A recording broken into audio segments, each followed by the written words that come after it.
Hey everybody, welcome back to Jeff Bull Central. We're checking out the new next-gen upgrade patch for Fallout 4. Fallout 4, of course, is a 8 or 9-year-old game at this point. It came out on the PS4, the Xbox One, and they've upgraded it for the next gen for PS5, Xbox Series, and new PC hardware.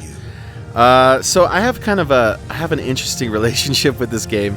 When it came out in 2015, I was starting to suffer psychosis really bad.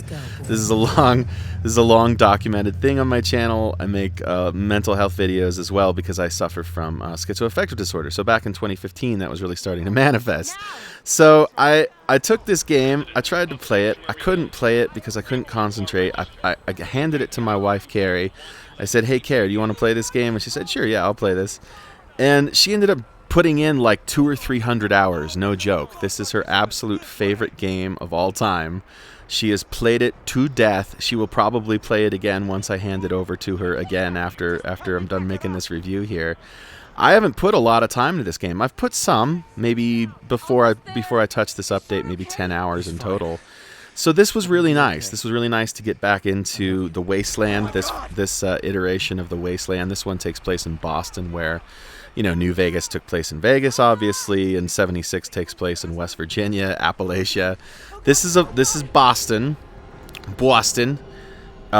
and it's not a perfect game. There's a lot of it's well liked by the Fallout community, by fans. It's often not considered the absolute best experience you can get with Fallout, but pretty good. Except that it has a tendency, with all Bethesda products, it seems, to have issues, to have glitches, to have game-breaking problems. For instance, on this playthrough, with this new patch that was supposed to fix tons of things, I could not activate the Brotherhood of Steel missions. I talked to the right guy, I killed the right ghouls, and he's stuck in combat mode. He will not offer he will not offer a dialogue stream. So that's a big issue, because that's a big section of this game, a really fun section of this game. I saw my wife play it. It looks great.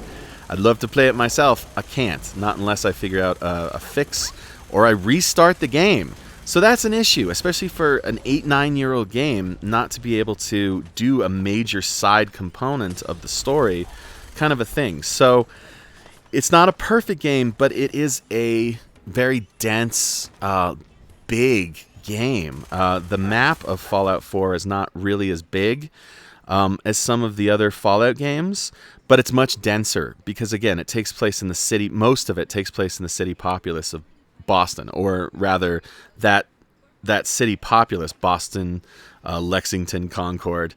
It takes up most of the map.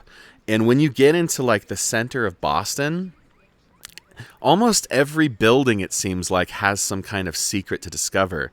And this is the scrounging game, Fallout. This is the one where you're in the wasteland, and whatever you pick up, that's what you're surviving on. You craft with stuff. You can upgrade your weapons and armor, and you have all sorts of things like bobby pins to pick locks, and just random junk to break down for all the crafting. It is the scavenger's game, and I think that's why my wife liked it so much, because she, no joke, in Sanctuary, which is kind of like the little neighborhood that's kind of like your first base of operations, she literally has in her save file on PS4 all the power suits lined up in the street like they're on parade. She has like dressers and end tables full of plastic forks and typewriters and circuitry, just all the stuff you need to make all the stuff. That's how she plays. She's a very full player. That's the kind of game that this can be for you. That's the kind of experience that this can be, and it's that experience in a way that I find, having played a bunch of the Fallouts recently, because I'm kind of going through some Fallout videos here on Jeff Bull Central. Check those out, by the way, if you want to see more Fallout stuff. Just because I'm trying to honor the new Fallout show on Prime, on Amazon Prime, because I really like the show and I really wanted to come back and try some of these. But I mean, look at these worlds, or the world. Look at these examples of the world, the Wasteland. This is Diamond City. It all just looks so wonderful. And so what I want to talk about now is how does the upgrade, really operate here? Does it improve the visual fidelity all that much? And the answer is absolutely yes, it does. First of all, it upgrades the game on console to 4K, full native 4K, which the old PS4, Xbox One editions could not do. They were locked at 1080p, obviously, because we didn't even really have access to 4K gaming on console at that time. And then the other thing that it does is it adds 60 frames a second. Now, here's the thing that's interesting about this. I got this on Xbox Series X. This is all on Xbox Series X. And I got that because it was on sale, the full, complete, like Monster Game of the Year edition, for like $10 the other week. And I knew that this patch was coming, so I had to snap it up. So that's why we're on Xbox. But what I discovered is that it seems as though the 60 frames a second mode, which is called performance mode, and the quality mode, which is the 4K mode, basically it seemed as though the 4K mode wasn't working. The quality mode wasn't working on Xbox.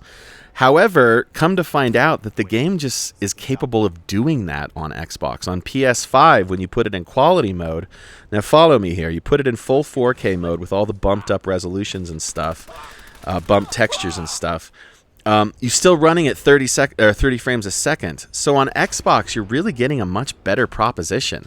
It runs at 60 frames a second with the full textures, and that's not that big. That's not that big of a deal because it is an 8 or 9 year old game. But I thought you might want to know that I don't like to pick consoles, but it really does seem as though the best way to play this upgraded version is on Xbox. Now, the other thing that it does is it adds new lighting. And it, like I said, it's upgraded a lot of the textures. So this really does.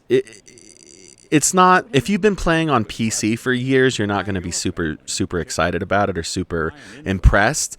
But if the only touchstone you have of Fallout 4 is on PS4 and Xbox One, this is a treat. This is a real upgrade. So I'm pretty happy with it overall, especially since the upgrade is free, right?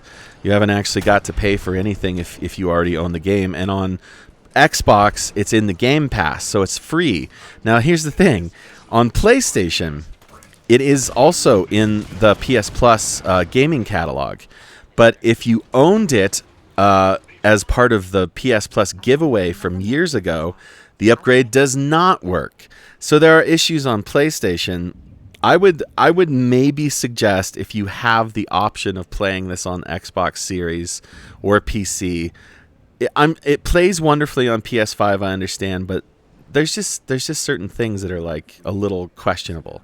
So in true Bethesda fashion, folks, I guess what I'm getting at is it's a very good upgrade, but it's not a perfect upgrade.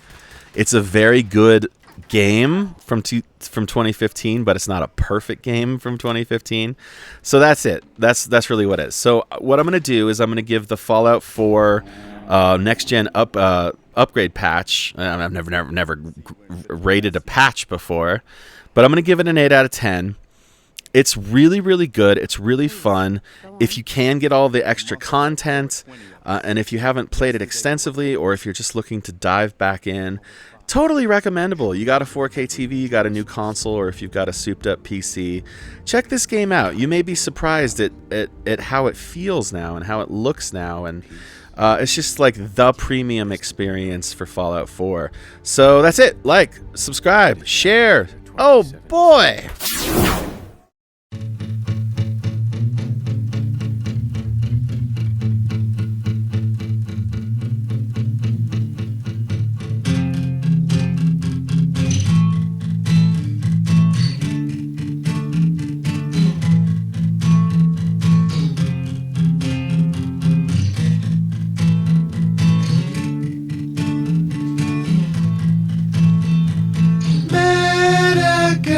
School when I was 9,